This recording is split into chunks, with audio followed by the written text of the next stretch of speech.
Hey guys, how you doing? This is Zeb from Zed Outdoors and I hope you're having an awesome day. So I'm currently on a wild camp with a good friend of mine, David Friars. David Friars is someone I've known for a long time. He has a lot of experience when it comes to the outdoor side of things, wild camping and so forth. Now the purpose of the wild camp with him is I'm going through a process where I'm doing a complete overhaul of my wild camping setup. And a side note is that I incorporate a lot of the pouches to organise my kit, ones that are made by David Friars himself. So he's quite renowned for making a modular system for packing your wild camping equipment. So in the process of us kind of spending time together to kind of go over my setup and what it is I need to tweak, I have filmed a video of that very wild camp that you can check out and a link to down below in the description. But in the process of kind of me and him talking about it, we were looking at his particular setup that he's packed up for an overnight wild camp. And I realised as me and him got talking, that will actually make a good dedicated video. So in the process of me talking to him about the ethos behind how he packs his equipment, we can also kind of get into the meat of bones and in a way that will hopefully help me while I'm filming, but more importantly help you that you're watching to kind of maybe give you some ideas if you're a little bit unsure or you need some pointers, or maybe you're open to a bit of inspiration about how you can pack your equipment for an overnight wild camp or a longer wild camp at that. So what we're going to do now, we're going to walk over to Dave's shelter, we're going to have a look at his setup, and he has a lot of cool things going on within his setup that I thought would be really good to capture on video. So without further ado, I hope you enjoy the rest of this video. So Dave, I appreciate you taking a bit of time out to film this video. As I explained in the introduction already, obviously we're doing a wild camp and this is kind of an add-on video, but this is a conversation we were having off camera and I thought it will be interesting to document this, so hopefully it may inspire or even kind of give other people some ideas on their kind of camping setup. So first and foremost, could you kind of set a bit of a premise in how you've kind of packed this system? Is it for a certain duration of time? Kind of what's the kind of the ethos that drives the way you've packed this particular setup? Reason for this setup is that I picked up a Savotta medium-sized rucksack a few months ago, and I made some side pouches for it and a front pouch, and I wanted to see if I can use this for an overnight camp. We use 50, 60 litres, even 100 litres. Can we do it in a 40 litre pack? Yes, it can be done, but still be comfortable. Still have good coverage, be away from the bugs in the summer, have a good sleeping bag, a summer sleeping bag I'm going to say, not a winter sleeping bag, mattress and all the components you need to enjoy being out in the woods. So that was the challenge, and I set it all up a month or so ago, and this has been the first opportunity to go out and test it. So first and foremost, let's talk about the tarp. What tarp have you opted for? So the tarp I'm using is the DD Superlight. I've had this for about 9 years now, the Superlight, and I love it because you can just ram it into a bag, no need to fold it, just squash it into a bag, it compacts down really small, then when you get to bring it out, just pull it out and it's just like perfect. Then they're really good, and it's one of the things for me, it's a time thing. You might buy something and you think, oh, this is great, but you've got to use it over and over and over time, and if it keeps going and keeps going, then to me it's a good product. Saying that, there's other DD products I don't like so much, but the Superlight material products I really do like, and they're just strong. They use the same material for their hammocks as well. They do a Superlight hammock, which I've got, and it's the same material. And funny enough, I was having my pipe. I like to have smoke the pipe every now and again, and I burnt an ember into it. Didn't split out or nothing, just sealed itself, and I just patched it up, and it's been perfect ever since. Yeah, we need to stress, when you say pipe, you mean just tobacco? Yeah, tobacco pipe, you know what I mean? Yeah. Get ideas. Old man's tobacco pipe, And this is a 3x3 metre, isn't it? Yeah, that's the 3x3. And then I've had this for a few years, which is the DD, same material, Superlight material, but it's their Tarp tent. And I don't know the exact weight of it, I will check it out to see what the weight is, but it can't be no more, about the same of a bivvy bag. But you've got a complete closure, you've got plenty of space in there, you can even sit up, and you've got a little porch area, or you can close it completely. You can use it with walking poles, or you can see what I've done, I've just used a ridgeline. Yep, so you strung it up from there to there. Yep. And the beauty of having a ridgeline is that you can start hanging stuff from the ridgeline, which is really good. and it's in the centre of the tarp, so it's not going to get wet or anything like that. Like last night, I hang my trousers and that over the top of that, which is totally fine, so I can put them inside the shelter. And with this then, so this is designed to sleep one person? Yeah, just one person, but say it's a good size one person. So you can see I've got my sleeping bag, my mattress in there, and you can see it's quite a good size. I'm 6'3", and I've still got a space in there. It's got plenty of air circulation. It's only single layer, so you do have to be a little bit careful of condensation. But it has got this outer porch bit which you can open up, and it completely closes it up as well. So out of curiosity, what mat and bag are you using? This is the Thermarest Neo Air, but this has got the downfill on it. So the beauty of that, especially in the summertime, is that I'm using this mountain equipment sleeping bag, which is like I'd say a 2-season, not 3-season. But instead of me getting inside the sleeping bag, I just lay on top of that and put my foot in the like sort of footwell down here, and then use it as a quilt. And then I ain't got restricted on the size and moving around. And so with the shelter, you've got a bug net. Yep. All right, and then you've got the outer layer. Yeah, okay, and then from there, so if it was using this in the winter time, you know, you can give you that extra bit of warmth. Just to close it up, you can use it. It's got actually, you can put a little stick in there, use it as a bit of a tarp, you know, a little porch area, or just completely close the thing up. And with the DD Superlight tarp, the two of them together make a really good combination, which I'll have to check the weights, but it's not that heavy at all. So moving on from there to your actual pack system. Right. So first and foremost, where would you like to start with maybe just talking about the pack itself? Yeah. So and then this is the pack, and so it's a 30-litre pack, and I've made these two side pockets for it, the front pocket. So I'll say it's turned it into at least a 45 litre rucksack. I've got the large Savotta, but it's just a nice challenge. You know, you've got to try different things and see how well I can, you know, put all my modular system inside it. So with the pack itself, obviously there's lots of reviews online, talk about the pack in particular, but kind of just as a kind of general overview, what are things that you like and also dislike about it, maybe? I think they're built really well. They are built, you know, nicely. You know, they're sort of bomb-proof. What don't I like is the price. I'm going to be honest with you. You know, they're expensive. Do they need to be that expensive? I don't think so, really. There's many packs out there which it's got a lot more components to build it up for a lot less. You know, this basically is just a bucket. But people love them, you know, and they are good packs, but the price, they are really, really expensive. Yeah, it's got a side entrance into it, which is quite useful. If you ain't got the sides pouches on there, you've got little pockets on the side there, not big enough to put a nail gene in or anything like that, but you know, you've got molly on the front. The molly, you need the molly if you want to extend it, but you don't need it. Yeah, it's a pretty comfortable pack, to be honest. But yeah, I would say it's fine if you want to spend the money on this rucksack. I'm not going to tell anyone not to, you know. You know, it's your choice, and it will last you a long, long time. But I do find them a bit expensive. But you know, there we go, really. And just one final question: like, you've made those custom pouches to attach to it. Yep. Is that just a one-off for yourself, or do you do that for other people? I don't know, because I've just made it for myself. I've got the large version of this, so I'll mostly make another set. See how they go, and if I think it's worth doing, then I might make them. And also, the thing is, the costing is going to be similar or even more than buying the Savotta ones.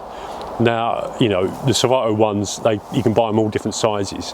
The reason why I wanted to make my own ones is because I can, but also I wanted them in 1000 decadora. I wanted the same material, basically weight as the actual pack itself. It's literally like very similar material with, you know, its coating on the inside.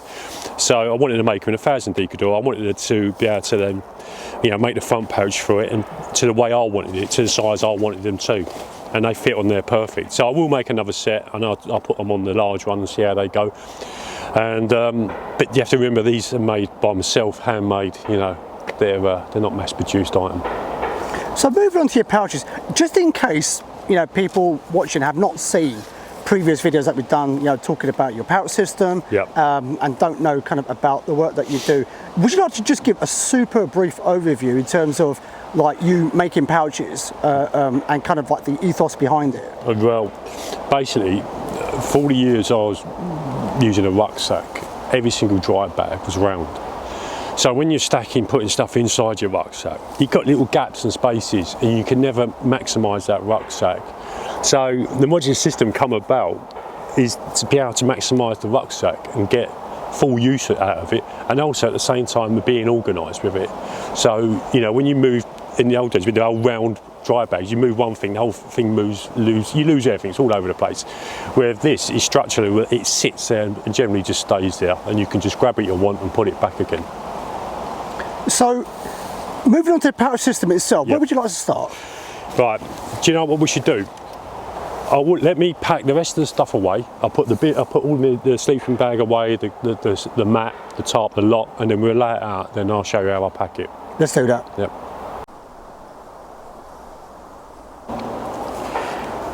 So Dave, you've packed away the tarp and the shelter. So what pouches have you put them into? So basically, the tarp and the tarp tent all fits in there. Oh, So- nice, that all fits in one. Yeah, it's all fits in there, and it's just squashed down. So that will go on the outside of the pack, because that'll be the first thing I'm going to use when I get to camp, because I want to put up a tarp and put the tent up. And then we had the mattress, and I put that in one of my long, large pouches. And then the sleeping bag, which is I think a 2 to 3 season. It is down, but it fitted into the large box pouch. To be honest, I won't put anything like a 3 season or 4 season, it won't fit. But anything like 2 season will fit in there quite nicely. And then we can just pack up, and I'll talk through what the pouches have got and the contents inside them. Let's do it. Yeah, okay. So the large box pouch is designed to go in first. So the way I look at this is that at the bottom I'm going to put my spare clothes, because I mostly need them last, and that'd be like the last thing I put inside the tent. So in here I'll have a down jacket, some sort, I'll have some socks, I'll have some pants, a top, and a pair of like long johns, you know, some thermals. So what are these? Are these like a just in case kind of clothes, or what? How do you think about So them? British weather, it can change from day to day. So just say that today, last night, you know, I had that 2 to 3 season bag, and it was like a cold night. I've got clothes there I can just chuck on while I'm in the tent, just to give me that extra warmth, and that will put that up to a 3 season bag easy. So they're just there for backup, and also, you know, if I'm out in the daytime, I can put that sort of down jacket on. I can put that waterproof Ventol smock in there that I made, and then I've got warm layers straight away. So I always like to keep these items in the pack, not for much daytime, but especially for overnights and stuff like that, because I don't want to be cold, you know. So that will go in first, and it fits in there like so nice. If you can see that, you can see it, but fits in there perfect. It's almost designed for it. Next up will be my sleeping bag. So the principles of the modular system, that the large box pouches go at the bottom and basically then fills the pack up where it can just stand up quite nicely. So it's a bit like Tetris. It's exactly like Tetris. So they go in there. So, and then I've designed it so the long large pouches go in, which is basically the same size as a large box, and they will fit on top.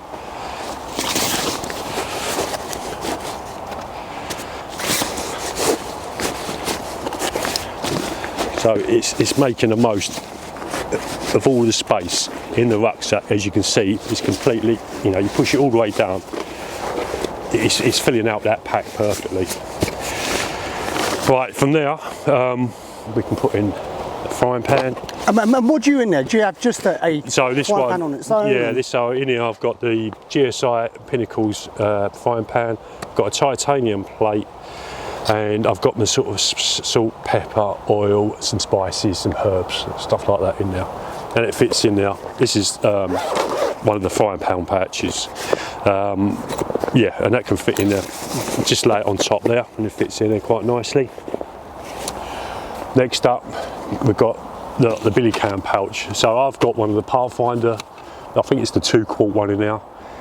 I've got a gas stove because at the moment methylated spirits is quite expensive. I find if I buy the big bottles, 6 of the big bottles of the gas, the butane propane combination gas, I think it's the Coleman one, I can put that in their stove, that gas bottle in there, inside the billy can, and that will last for ages, you know what I mean. I will get loads of brews out of that. I can cook the dinner on it, so it's all about being efficient really.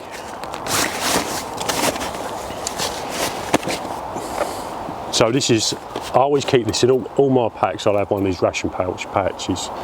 Basically they're designed so you can put army rations or other, you know, generally like dehydrated foods is very similar size, and you can get like 4 or 5 in there quite easily, and it's designed so it just, you know, you can slip it in anywhere. I can just put that down the side there and it fits in there quite nicely. So we're getting near the top now. So in these small little pouches, I'll just go through them quickly. So these are my small zip pouches, and so because I'm trying to keep this pack as small as possible, I'm using the smaller items. So I do a small, I do a medium and a large. So really I'm just condensing what I normally have into smaller pouches to maximise the space. So in here I've got a brew kit which I'll have a spoon, I'll have tea bags, I'll have coffee, I'll have sugar, and that's plenty to do me for a weekend. In here you'll see I've got like a sharpening kit, a mylar blanket, some plasters, sort of a possibles kit, and I've got another one that does very similar to that. Just a quick question with your sharpening kit. Yeah. What do you kind of, as a just kind of brief overview, what is it you're using? Right, so I don't go too crazy with it really. One of the important things to have is a strop with some compound on it. So if you're at camp, the easiest way to maintain your knife is just to strop it every time you use it. You know, not every single time, but at the end of the day, give it a strop and that will just keep the edge. The longer you leave it and don't do that, then you have to start using some sort of stone. So maybe like just like a small stone like that or something like that. That will, you know, then you have to go onto that. But that is so fine. You'll only take minute sort of scrapes and dents out of it, but it's enough.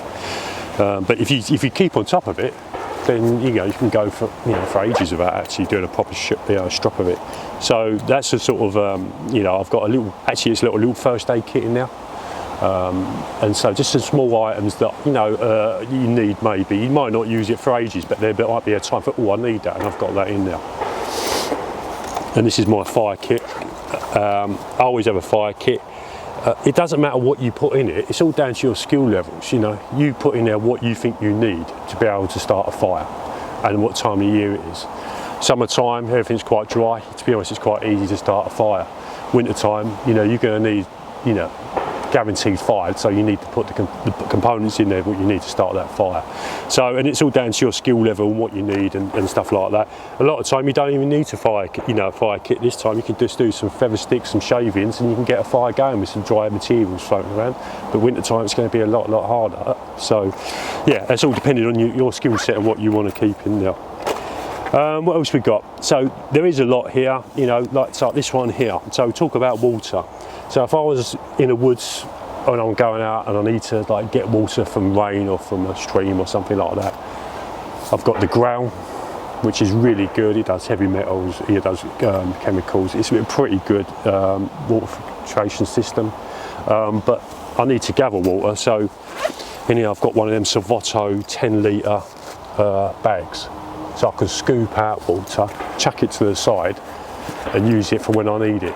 So it don't take up no space, it squashes down. I've only got it in a pouch because it just keeps it contained, but you don't really need to. The only other addition I'll have to that would be in here. So if you had dirty water, you really had dirty water and you didn't want to put it through the growl, I can always use the millbank bag just to pre-filter that water. It's quite a good thing to do because it'll make your growl last longer, or any other system that you're using. And even if you had a fire, then you don't have to put it through it, you could just boil it in the billy can. So yeah, first off, let's put these in here.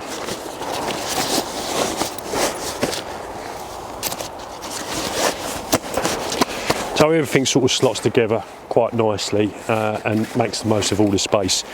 So in the front here, I want to put in my brew kit and firelight and stuff like that, so that can fit in the bottom down. And you put it in the front, what, for easier access? Yeah, so easy to access. So fire kit, plasters and bits and pieces like that, I can just grab from there. The zip pouches are quite good because you've put them together like that. You can maximise the space, and they can then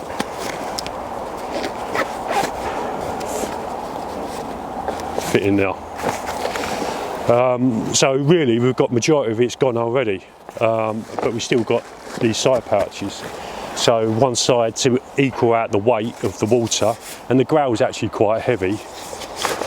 I put one's water one side, and this is the Nalgene bottle, and this is like I'll do a case for it because it's got a nesting cup, and if you wanted to have a quick brew, you take the cup up, put it on a fire, or put it on whatever your stove you've got, but it's really suited, so having a bag for it just keeps the pack clean, and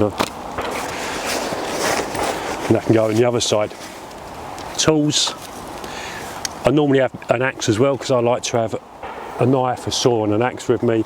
I haven't bought the axe because I bought a bigger axe with me, but I've got my knife there, and I've got a silky saw. So just a quick question, the knife, what knife are you currently on this one? I'm using the Modular.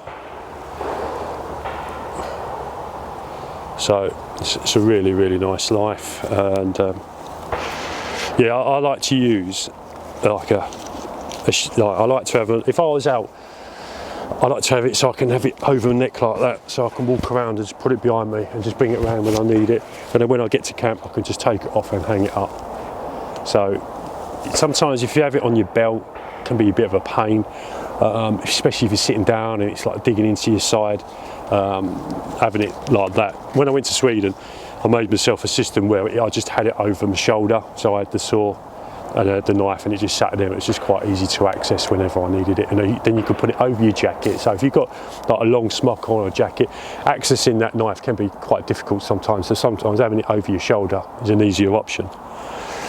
But yeah, that can go in the side there.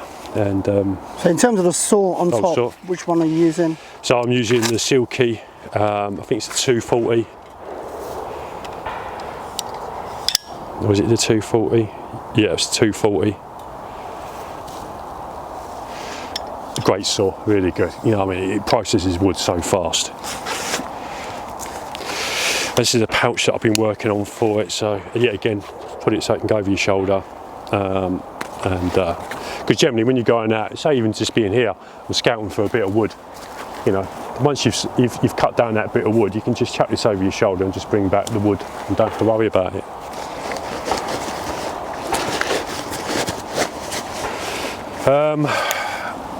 So basically on this side we've got tent pegs which can go in there. As you can see, we've still got space in there. All we've got is is the growl and some tent pegs. So there's plenty of space in there. I'm gonna chuck my gloves in there, in fact. And what gloves are you using? Oh, these are just some. These are called Ironclad. I've had them for years, but they're lightweight and they've got leather on them, and they're quite breathable.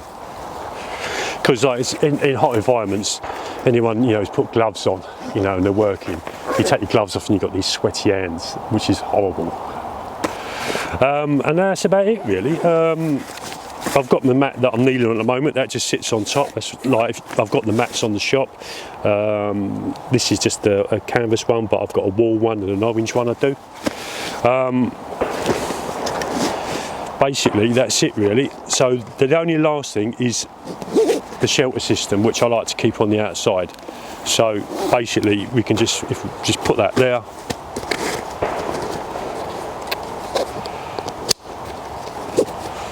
And once again, this is so you can access it first. Yeah. When I get to camp, I can just go straight into it and just set up camp straight away.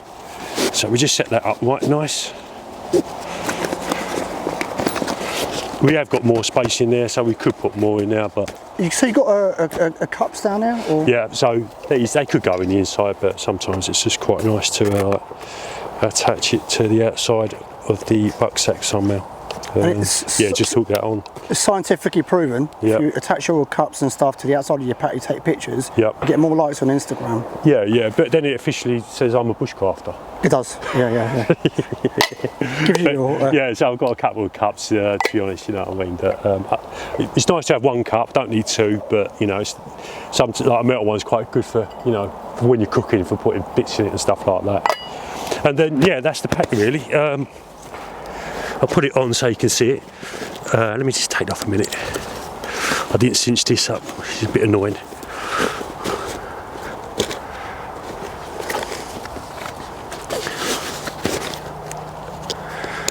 It can actually go on the bottom down there as well if you want to, but just for convenience I'll put it up here.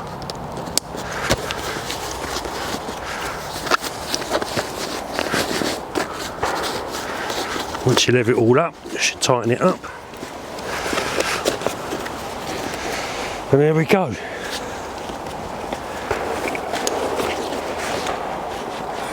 Feels quite heavy, but it's not that heavy at all.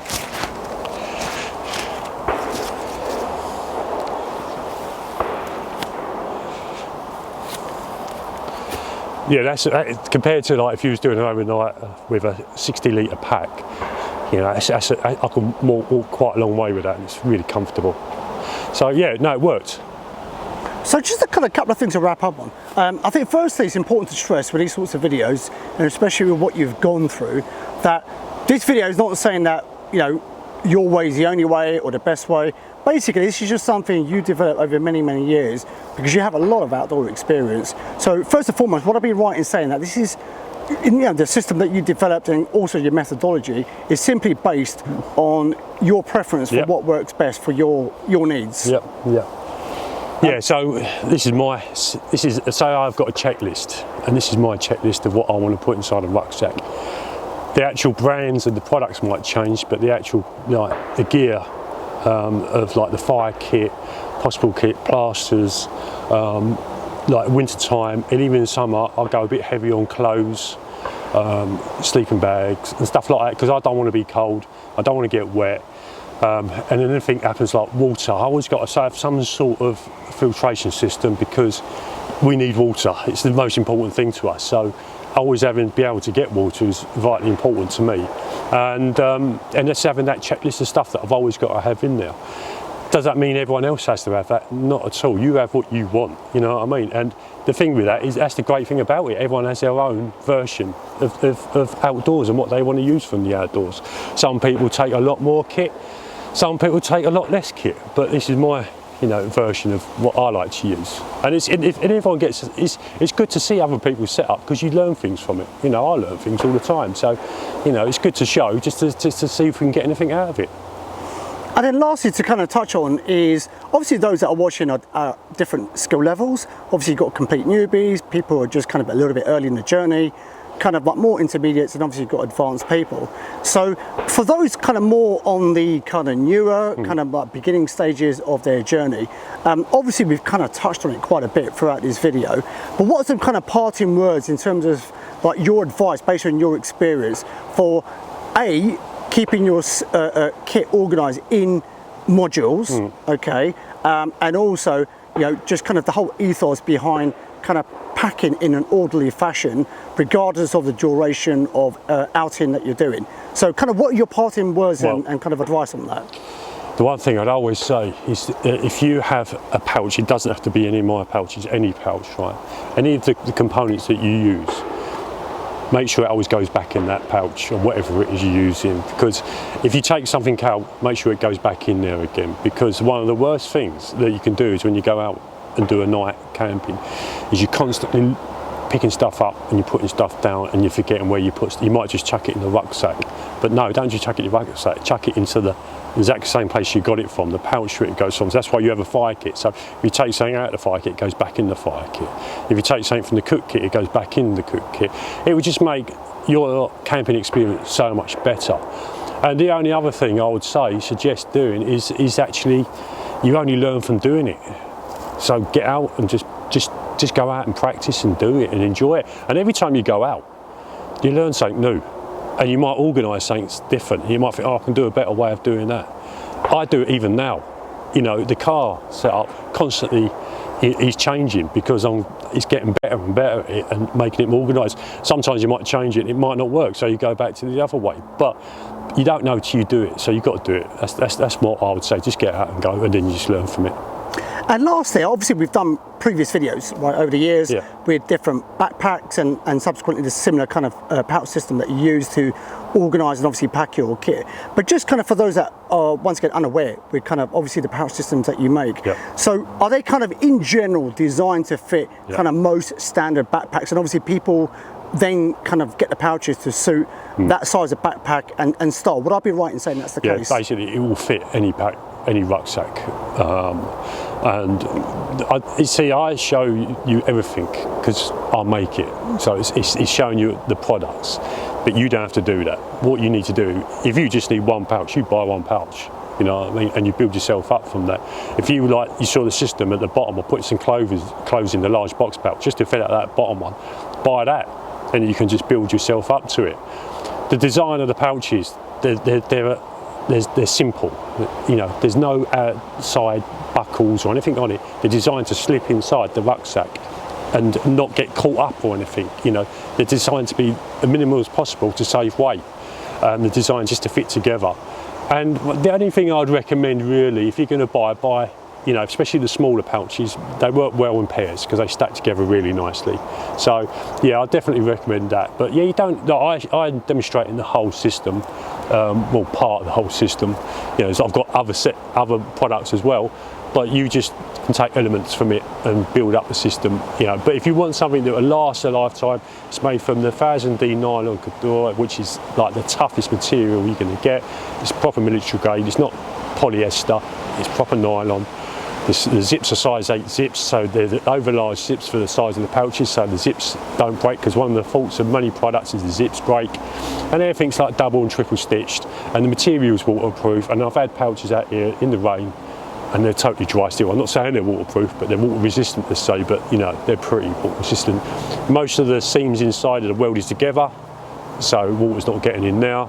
So they're not, I don't sell them for a lot of money, but you're getting a lot for your money. If anyone has any questions or queries, you know, based on kind of what you talked about in this video, would it be okay if people kind of contacted you? Yeah. Where would be the best way? I'll give you an email address from the, you can put in the description, or you can use Instagram, and yeah, Instagram is quite good, or just contact me through the website. Excellent. Dave, I really do appreciate you talking through this and letting me document it on video. Not only have I learned, but also hopefully those who are watching have kind of gained at least a nugget or two. So I really do appreciate you taking the time to do this. Mate, you know, it's great to show you. Thanks for filming it, and yeah, it's been good. So there you have it, my friends. That is a wrap for this video. Really do hope you enjoyed it. I learned a hell of a lot filming this, and as I always say when I film these videos, I'm here to learn and document my learning and sharing it with you guys in the hope that maybe you pick up a thing or two along the way.